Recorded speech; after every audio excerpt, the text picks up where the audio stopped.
We're with Dr. Tom. Dr. Thomas Incledon is the founder and CEO of Causenta Wellness and the Causenta Cancer Treatment Center in Scottsdale, Arizona.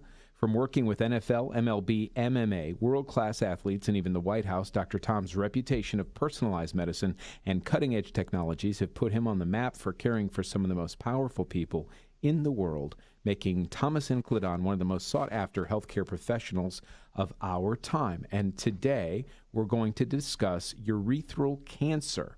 Now, I will admit I don't know much about this one, and I haven't heard much about it. So, Dr. Tom, what is urethral cancer? Sure. So, basically, I'm going to review a little bit of anatomy first. And so, when you go to the bathroom, the urine moves from the urinary bladder through a tube, and that tube is called the urethra. In men, the urethra passes through the prostate, and in women, the tube is shorter and just usually ends right above the opening to the vagina. So when you have urethral cancer, you're basically talking about cells in the urethra that grow abnormally and out of control.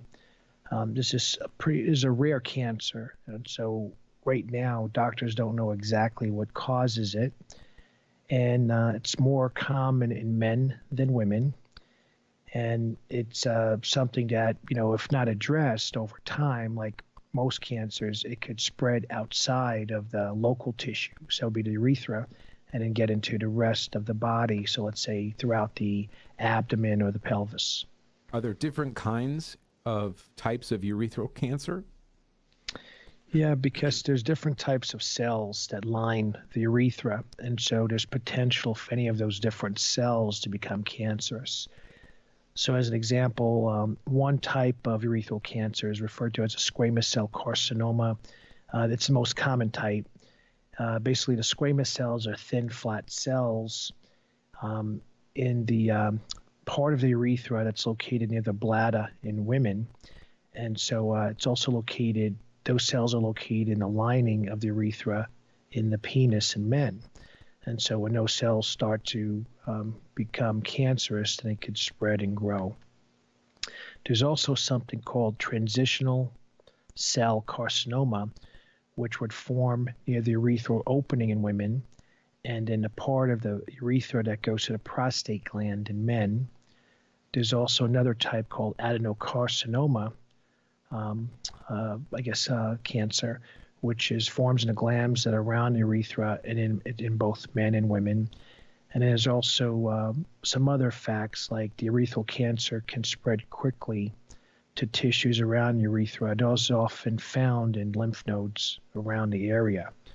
So it's kind of one of those cancers that it's rare, but it can spread quickly. So it is a concern that, if you feel like something's going on, you should get checked out right away. Who's at risk for urethral cancer then? Obviously, men and women both have this I guess it's not an organ. How would you, first off, would you classify, so I can speak the right way, is it just a body part? It's not an organ per se.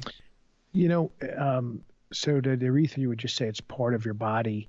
You wouldn't say it's an organ on its own, because it's just kind of like a tubing that connects different parts of your anatomy. So like normally you might say it's part of the urinary system or urinary tract system or something like that.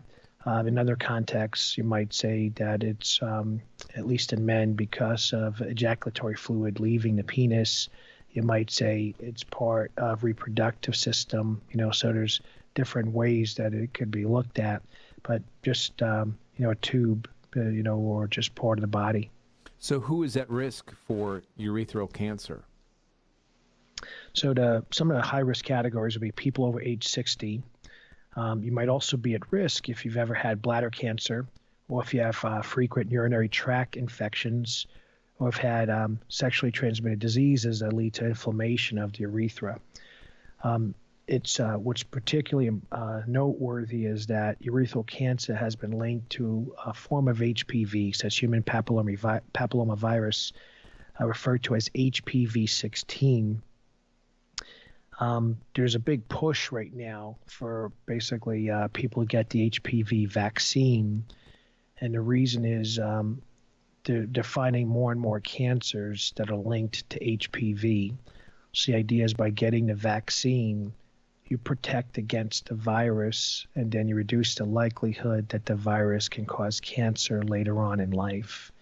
And because of that, some of the recommendations are that girls and boys between the ages of 11 and 12 get the HPV vaccine, but women can get it as old as 26 and men can get it as old as 21.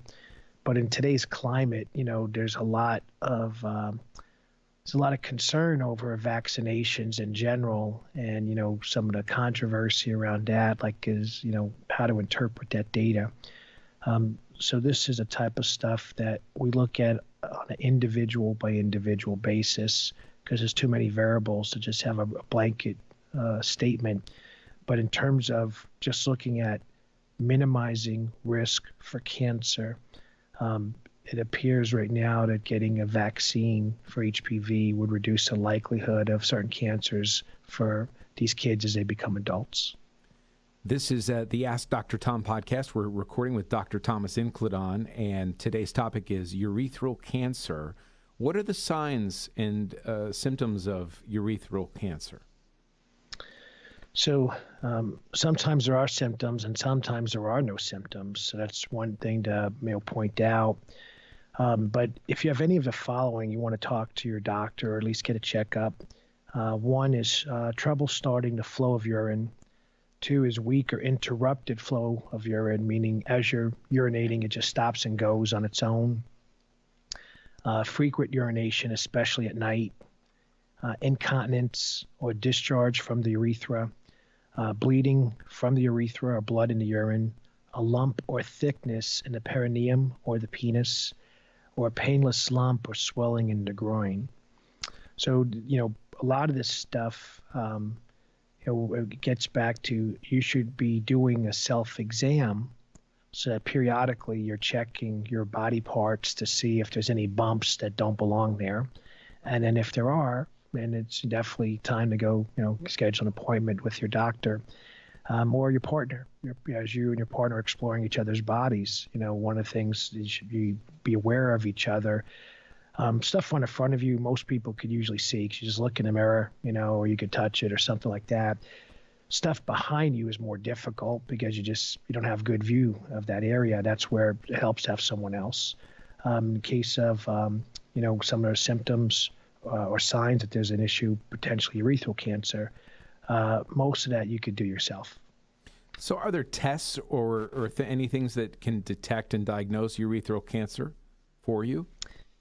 Yeah, there are. So the flow would be something like this. You see a doctor, have a physical exam. The doctor gets a history. They may say, based on your symptoms, I'm going to do a pelvic exam. They may do a digital rectal exam. They may look at, take a urine specimen, and in the urine specimen, they're going to look and see if there are cells present. It's referred to as a urine cytology, where they're going to look at the urine specimen under a microscope. They may do a urinalysis to see what chemicals are showing up in the urine.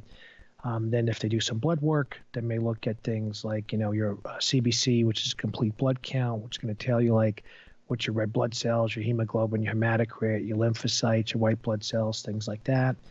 They may do something called the CMP, which is a comprehensive metabolic panel, which looks at markers for proteins in the blood, so like liver function tests, and it looks at some other markers for kidney function, just to see is there any signs that there's any damage in any other organs in the body. Some of the imaging stuff that would be done, they could do a CT scan or a CAT scan. They could also use different types of scopes to look inside the body to see if anything abnormal is showing up. And then let's just assume there's a lump and they suspect it's cancer. They could do a biopsy of it, send it out to a pathology lab, and the pathology lab would then say, here's what we're finding. We're talking with Dr. Tom. Dr. Thomas Incledon is the founder and CEO of Causenta Wellness and the Causenta Cancer Treatment Center in Scottsdale, Arizona.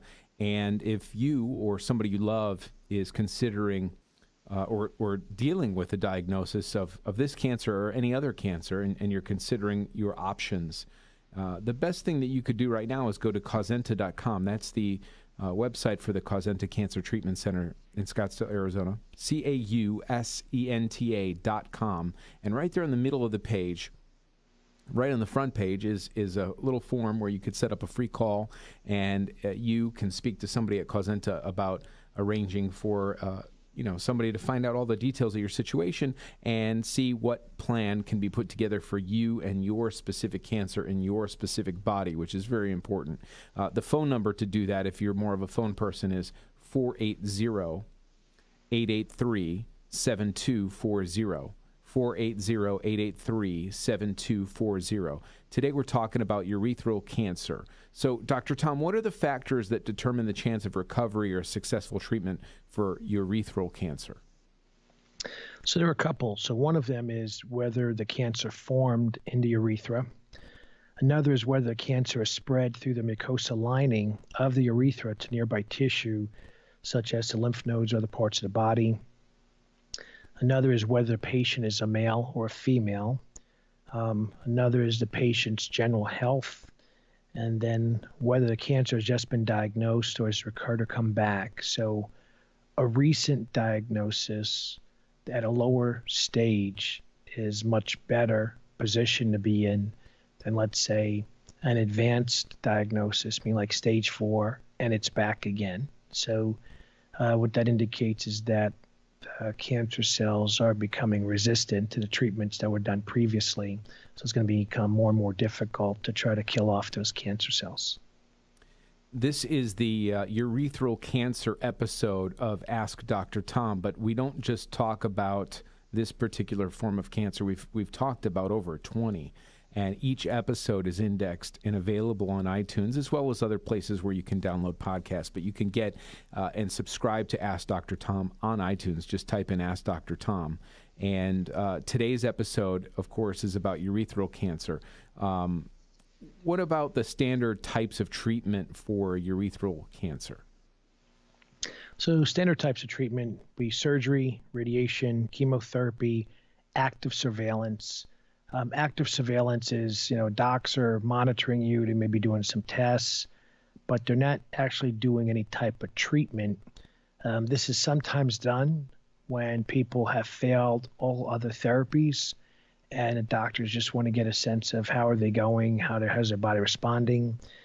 It could also be done when a patient refuses, hey, I don't want to do chemo and I don't want to do radiation and the other stuff you recommended, but I just want you to monitor me and let me know how I'm doing on my own. So it's, so those would be the common, or I should say, standard of care forms of treatment. And how about at Causenta? How can Causenta help patients suffering from urethral cancer?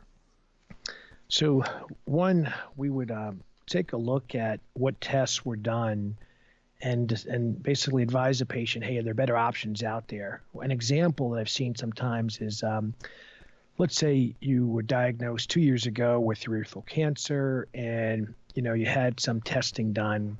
At that point in time, maybe they had very limited menu of genetic or genomic testing. And now you're fighting this cancer and time is going by, and no one ever said, hey, wait a minute. Now we could do 400 genes, not just 2.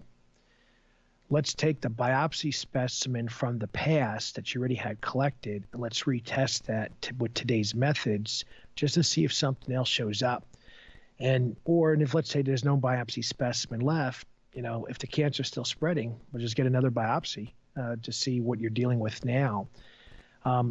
Sometimes with the newer methods, you find newer information that opens up other opportunities. So an example would be a drug that has a better chance of actually killing off the cancer cells. What's all the research that's being done right now, we could look at natural strategies. So let's just say that you have a cancer that has a very high level of expression for some sort of growth factor.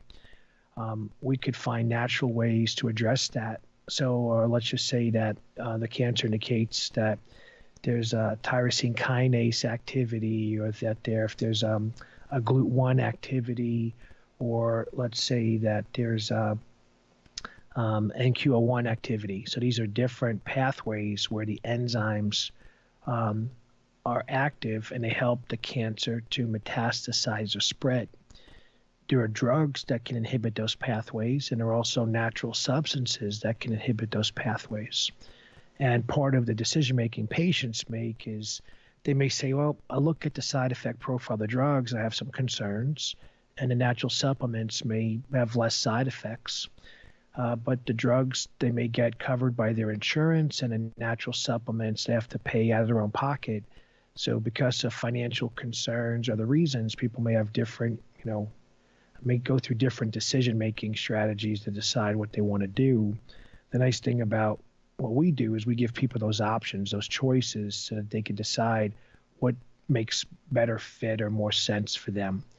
And then, of course, we have all the other stuff that we do to address the rest of the body. We don't just focus on the cancer and ignore the rest of the whole human. We focus on, the other areas of their health and make sure that when they leave our center, they're feeling better than ever. We're talking about urethral cancer and this episode of Ask Dr. Tom. And if you have questions that you'd like to get into Dr. Tom for future episodes, you can go to askdrtom.com. So when it comes to urethral cancer, is there anything that men and women can do to prevent the likelihood of getting it?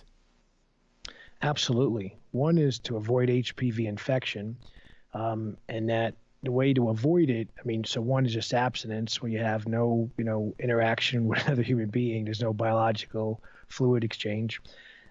2 would be wearing condoms during intercourse. 3 would be get vaccinated. Some other things would be don't smoke, get a regular pelvic checkup, and then do a self-exam so that you're kind of on top of any changes that are happening in your body. If you're a married, monogamous, non-IV drug user, do you really need to be concerned about HPV? Is there another way to get it? If you're with a spouse and you know that, nobody else is, you're only with one person and you're not doing IV drugs, really, do you need to be concerned about, would you even consider that vaccine? No. So I guess if you're over the age of 26, right, there really wouldn't be, at that point, the likelihood of the vaccine helping you is not real good. So what you would do is something like this. So if for women, when they go to get their normal exam, like to get a pap smear, they may get some other tests done, the doctor can take a sample of cells and submit them to a lab to be tested for HPV. Sometimes guys will then say, well, a woman has that opportunity. What about me? What do I have, opportunity to get done? And so for men and women, there's actually some newer technologies where we could use a swab in the cheek. So we could basically brush the Q-tip type swab along the inner side of the mouth on either side, get some cells. We could send them to a lab, and we could test for every form of HPV ever discovered. There are now some newer tests where we can do a blood test now to look at the genetics of the HPV virus, any form ever discovered. And then you could find out like what's there, and then you can use that. So for example, if you're healthy, monogamous, and neither partner has any signs of HPV, there's no way that you would get it, right? Someone else would have to go outside the relationship, get exposure, and then bring that back to the relationship. So HPV can be transmitted through vaginal, anal, and oral intercourse. Outside of that, I don't think there's any other proven way of it, but you might speculate, let's say, like God forbid, someone's handling a needle, whether like a diabetic, say, for example, a needle punctures their skin and that same needle punctures their partner's skin, or if your partner is like a nurse that gets accidental stick in a hospital environment, or someone that works in a laboratory where there's basically a biological fluid of some kind breaches their skin barrier, then there's potential that would be another vector for it being introduced in the relationship. But outside of those, and those are things usually like if you stab yourself with a needle accidentally, you kind of know it happened. There's no mystery there. And then normally you're doing it further. What would happen is, so let's just say a woman that's a nurse gets stuck with a needle. you could then request that the person that had the blood being submitted, they get tested for HPV.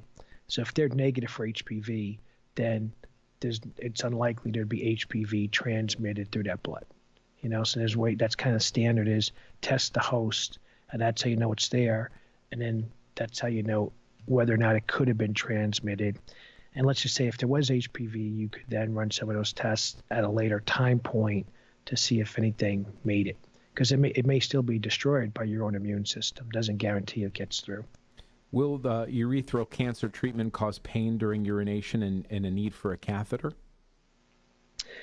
It can. So what could happen, one is, let's just say as a tumor grows, that tumor on its own could start impinging different parts of the urinary tract, and that can cause pain during urination. So there may be a need for a catheter there.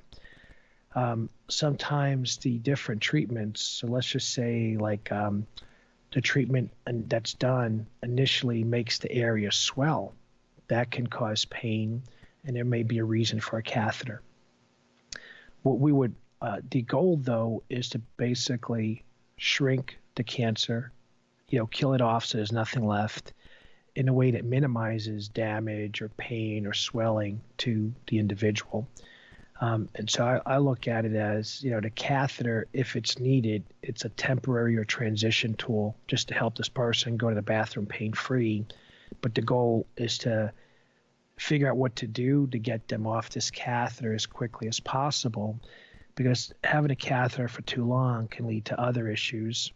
And while urethral cancer is a little more rare, I see lots of guys with prostate cancer that have had catheters in for years, and it's a slow erosion of your manhood over time. You open up to more infections, so it's not something you want. It's something you want to basically, it's kind of like a hammer for a project.